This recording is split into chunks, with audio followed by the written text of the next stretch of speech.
if you were to just give me in a layman's term, the journey of your target persona, let's say, right? What would that look like? So let's say you go on the platforms. I'm assuming you have an app. For one category of merchants, yes. Okay, so let's say this one particular merchant. Can you give us an example that how does the journey go? Sure. So let's take a small shop, for example, right? A corner store of your neighborhood. We wanted to empower retail.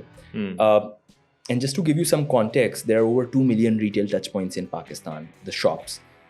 Banks and other fintechs have tried a lot to enable or empower them digitally by giving them credit, debit card machines and whatnot. But at the end of the day, you still don't see acceptance or digital acceptance on smaller shops. Why? Because there's a cost associated, there's a fee associated, and we realized early on only, having somewhat exposure to retail as well, that we can't fly with just a solution that's only for payments.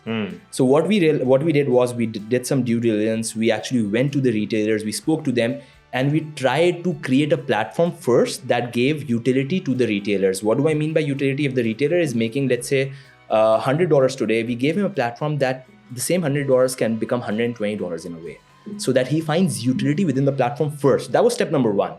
Okay. Although we're solving a problem on another tangent, but first we need to give him a tech stack that he's comfortable using and he sees value within before we push for digital payments, right? Take an example, somebody is selling fruits on a cart. I go to him and I tell him, okay, hey, you know what, start accepting payments digitally. I'll give you a machine. Even if I give you the machine free of cost, you have to bear, let's say, 0.5% of end merchant discount rate or cost. He'll be like, thank you, I'm happy with cash. I don't need your product. So selling digital payments as a product is going to be tough. So what we did was we introduced an application. Okay. Through our application, the retailer can render the services which he's already rendering under a single aggregated platform. So what that means is people in Pakistan still line up to shops to pay their bills. People still go to the shops do their mobile top-ups. People still go to the shops to top up their mobile accounts, the bank accounts as well.